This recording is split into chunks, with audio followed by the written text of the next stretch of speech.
부산 아미고 동지 여러분 반갑습니다. 오늘 오후 2시에 부산역 집회 세이브코리아 종교탄압 규탄대회 참석하고 취재하기 위해서 왔는데요. 이제 대선 한 열흘 남았는데 사실 이번 대선의 승부를 PK 지역이 갖고 있습니다. 여러분들이 이번 대선의 키를 갖고 있다 이런 좀 책임감도 좀 더 느껴주시고 또 절박함도 더 느껴주시기를 바랍니다. 이번에 국민의힘 경선과 지금 이 대선 상황을 보면 우리 정당 사상 초유의 사태가 두 번 벌어졌어요. 한 번은 쌍권이 지배하고 있던 국민의힘 지도부와 현역 의원들 거의 대다수가 자기들이 경선으로 뽑아놓은 후보를 바꿔치기 하려고 했어요. 심야 쿠데타를 일으켰는데 이거를 우리 당원들이 저지시킨 거예요. 심야 쿠데타는 가끔씩 벌어졌습니다. 근데 한 번도 저지되지 않았거든요. 왜냐하면 이 당의 구조 조직이라고 하는 게 당 지도부하고 현역 의원들이 꽉 짜고서 이 과도적으로 지배하고 있기 때문에 이것들이 결정하면은 당원들은 그냥 따라가는 거였어요. 그래서 이번에 이 쌍권이 심야 쿠데타를 하면서도 당원 투표로 부결될 거라고 하는 거는 지것들도 꿈에도 생각 못한 거예요.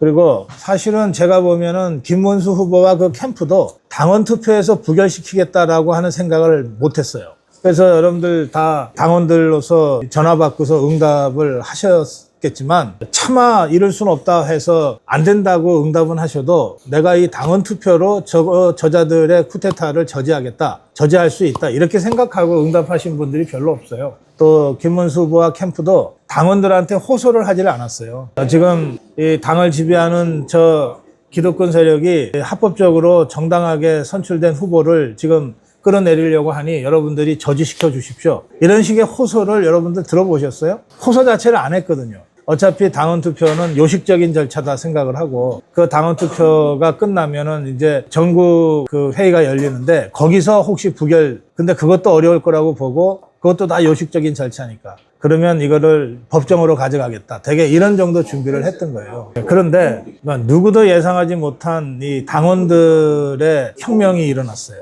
당원들이 부결시켜버린 거예요. 그러니까 이거는 우리 정당 역사상 처음 있는 일입니다. 제가 40년 정치평론하면서 처음 봤고 또 제가 공부한 한 75년의 한국 정당 정치사에서도 이런 일은 처음이에요. 이거는 정말 엄청난 사건입니다. 사건의 의미를 우리 자유파 국민들이 잘 이해를 못하시는 것 같아서 제가 이 점을 오늘 우리 부산 아미고 동지들과 대화를 통해서 다시 한번 환기시키는 겁니다. 이거는 그야말로 당원에 의한 혁명입니다. 그동안 우리 자유파 진영의 정당들은 그 명망가 중심으로 그냥 몇 사람이 당권 잡으면은 그냥 따라가고 나오라 그러면 나가고 그런 정도의 아주 수동적인 존재였어요. 그런데 이번에 쌍권 당 지도부 그다음에 대다수의 현역 의원들이 김문수를 쫓아내겠다고 심야에 쿠데타를 한 거를 저지시킨 거예요. 근데 이 당원들이 무슨 좌파 정당들처럼 당원협의회가 제대로 작동되는 것도 아니잖아요. 모두 다 한 마음으로 이건 아니지 하고 반대표를 던진 결과가 이 쿠데타 저지로 나타났거든요. 그러니까 우리가 흔히 국민의힘이 무능하고 조직도 제대로 안 되어 있고 저 개딸들 더불어민주당에 비해서 참 형편없다고 하지만 전혀 그렇지 않은 거예요. 이 정도의 높은 그 정치의식과 행동력을 갖춘 당원을 갖고 있는 정당은 저는 세계에서도 찾아보기 어려울 정도. 우리가 국민의힘 당원들의 그 존재와 그 당원들의 행동력을 정말 과소평가해 왔다. 저부터도 반성해요. 그것이 이번에 대통령 경선과 지금 대선과 국면에서 정말 초유의 어떤 당원혁명이라는 형태로 나타난 첫 번째 겁니다. 그 다음에 이제 두 번째 거는 뭐냐면 이렇게 해서 김문수가 부활했잖아요. 그리고 이제 당에 누구도 시비 걸 수 없는 합법적인 정당한 후보로 활동을 시작했는데도 쌍권인을 비롯해서 경선에 참여했던 자들 중에 안철수, 나경원을 빼놓고는 누구도 승복하지 않고 후보를 위해서 열심히 뛰질 않아요. 한덕수,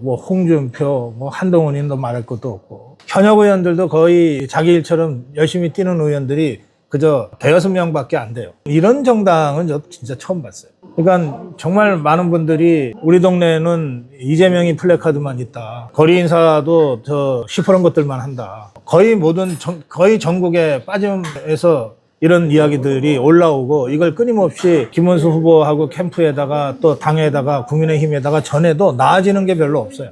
그러니까 지금 여러분들이 현장에서 다 보시겠지만 저 이재명이하고 더불어민주당은 그야말로 현역 의원은 말할 것도 없고 저쪽에 원외 당협위원장들도 자기 선거처럼 뛰거든요. 플래카드를 조금이라도 더 좋은 곳에 걸려고 그러고 깨알같이 그 구의원 선거 때나 나올 공약 같은 것들을 이재명이 공약이라고 해서 맞춤형으로 하고 골목골목마다 유세하고 다니고 이러잖아요. 그러니까 우리 적군이긴 하지만 이재명이하고 개딸들하고 더불어민주당은 진짜 한 몸이 돼서 뛰고 있는 거야. 근데 우리 쪽은 후보가 어디 유세를 해도 국회의원들이 별로 보이지도 않고 플래카드도 뭐 안 걸려 있는데도 수태 많고 걸어놔도 뭐 나무에 가려서 잘 안 보이는데 대충 걸어놓고 골목 유세도 별로 적극적으로 하지 않는 것 같고 이러잖아요.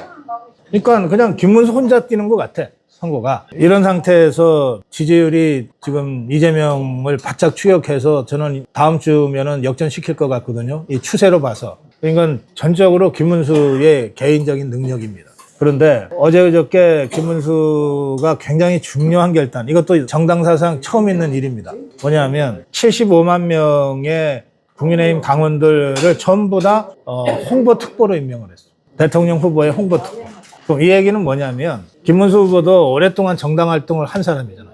사실은 김문수는 처음에 좌파 정당에서 시작했어요. 장기표와 함께 민중당이라는 좌파 정당에서 시작을 했어요. 좌파 정당은 그야말로 조직이 우선이거든. 그리고 YS 때 신한국당으로 합당을 하면서 그때부터 지금의 국민의힘 정당 활동을 했는데 당에서 늘 비주류로 활동을 하다가 한 10년 전에 박근혜 대통령 탄핵을 계기로 해서 당에서 나갔어요. 그래서 한 10년간은 바깥에 광화문 운동가로 있었거든요. 그러니까 좌파 정당도 해봤고 또 여기 자유파 정당 경험도 충분히 있어요. 그리고 광장에서의 투쟁 경험도 있는 거야. 두루두루 겪어본 사람이에요. 이 사람이 후보로서 한 2주 정도 뛰어보니까 해도 너무한다 이렇게 느낀 것 같아요. 그런데 김문수의 고민은 그러면 지도부, 당 지도부나 현역 의원들 일일이 만나갖고 열심히 뛰어달라고 부탁한다고 이게 해결될 일이냐.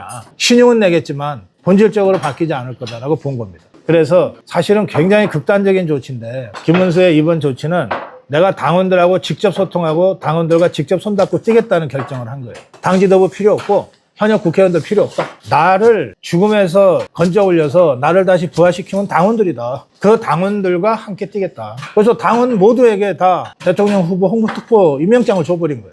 이게 여러분들 중에도 받으신 분들이 계시겠지만 스마트폰으로 온 임명장이고 보통 이런 임명장을 받으면 중앙당에 가서 후보 캠프에 가서 후보랑 1대1 사진도 찍고 그래요. 이게 대통령 되고 나면 갑오로 간직할 거라고. 이번엔 그런 조치가 전혀 없어. 시간이 없으니까. 그렇지만 스마트폰으로 김문수 후보의 홍보특보 임명 받는 그 순간 달라질 거예요. 느낌이 달라질 거라고. 내가 대통령 후보의 특보인데 자세가 완전히 달라질 거라고. 저는 그래서 75만 명이 움직이기 시작했다고 봅니다.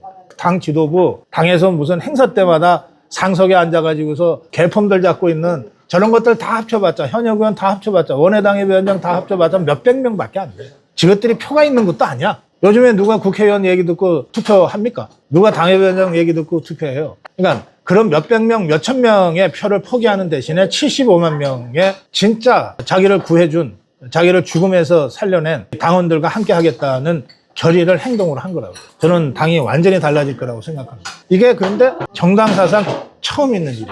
대통령 후보가 당 지도부와 함께하고 현역 의원들과 함께하면 나머지 당원들은 그냥 따라오는 존재.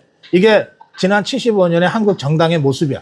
근데 이번에는 김문수가 당 지도부 제끼고 현역 의원 제끼고 당협위원장들 제끼고 뭐 수천 명의 중앙위원들 다 제껴버리고 당원들과 직접 손을 잡은 거예요. 그래서 당 지도부와 현역 의원들의 심야 쿠데타를 누구도 예상하지 못한 상태에서 저지시킨 당원들의 그 의거, 이것이 정당 사상 초유의 일이고 대통령 후보가 75만 명의 당원들과 직접 손잡고 선거운동하겠다. 내가 지도부, 국회의원 이런 거 안 믿겠다. 이것도 최초의 일이라는 거예요. 그러면 이 흐름을 타고 다음 주에는 제가 역전시킬 거라고 예상하는데 이렇게 해서 김문수가 대통령이 되면 그러면 대통령과 집권당이 다시 되는데 대통령과 집권당이 될 국민의힘 관계가 어떻게 되겠냐. 지금까지는 대통령에 당선되면 일을 열심히 했든 안 했든 다 지것들이 다 만들어놨다고 개폼 잡고 다녔던 게 집권당의 모습이에요. 실제로 대통령 선거에 아무 도움도 안 됐던 것들이 대통령 당선되고 나면 지것들이 다 인수해야 되고 지것들이 다 장차관 해야 되고 이제 그것들이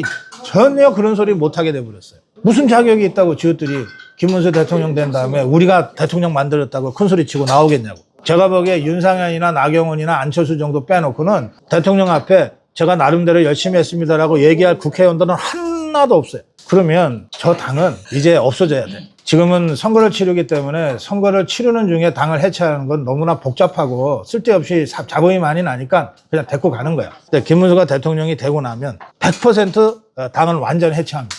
김문수가 만약에 하나 대통령에서 떨어지더라도 저 당을 우리 자유파 국민들과 당원들이 그냥 놔두지 않아요. 그러니까 저 당은 이미 끝났다고 봐야 돼요. 진짜 새로운 전투적 자유주의 정당으로 거듭나게 돼 있습니다. 이제 오늘 2시에 부산역 집회에 많이들 모이실 건데 종교탄압 저지 규탄대회이기 때문에 특히 기독교인들이 많이 모이실 거예요. 제가 지난번 한동훈이가 말아먹었던 총선 그때 선거 일주일 전 앞두고 판세를 들여다봤더니 부산이 18개잖아요. 10개를 저 10%인 것들이 가져가고 우리 쪽이 8석밖에 못 갖는다는 분석이 그때 나왔어요. 일주일 전에. 그러면 100석도 안 되는 거예요. 그러면 이미 다 개헌 끝났어. 만약에 그대로 선거 결과가 나왔다면 대통령은 그 다음날 아마 탄핵됐을 거고 저 문재인이 추진했던 인민민주주의 헌법으로 개헌 끝났을 거고 다 그랬을 거예요. 그래서 총선 일주일 앞두고 마지막 희망은 PK밖에 없다. 100석을 넘기는 마지막 희망은 PK밖에 없다. 그래서 제가 총선 직전 주말 3일을 제가 이 낙동강 벨트를 중심으로 PK를 돌았잖아요. 여러분들하고 같이.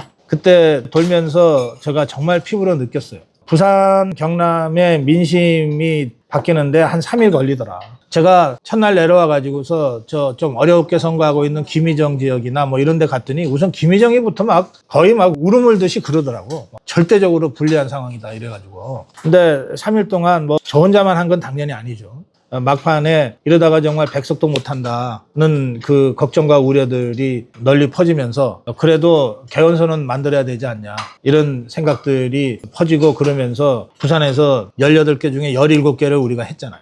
그러니까 일주일 전에 예측대로 했다면은 18개 중에 10개, 8개밖에 우리가 못하는 거였어요. 9개를 역전시킨 거예요. 9개를. 그것도 다 접전 지역에서 역전시킨 거예요. 연제라든지 뭐 사상이라든지 뭐 이런 데서 강서 이런 데서 다 역전시킨 거예요. 그래서 PK 민심이 결집하고 결속하는데 3일이면 되더라. 지금 열흘이나 남았기 때문에 저는 PK에서 충분히 역전의 모멘텀을 잡을 수 있다고 생각합니다. 지금 조사마다 좀 다르긴 하지만 어쨌든 오차 범위 안에 그러니까 6% 차이로 김문수가 이재명을 바짝 추격하고 있는데 특히 통상적으로 대선에 보면 TK, 대구 경북 지역에서는 우리가 75에서 80까지 늘 득표를 했어요. 박근혜가 그랬고 윤석열이 그랬어요. 지금 TK에서 65 정도 나와. 그러니까 거기서 최소 10% 이상은 올라갈 거라고 봅니다.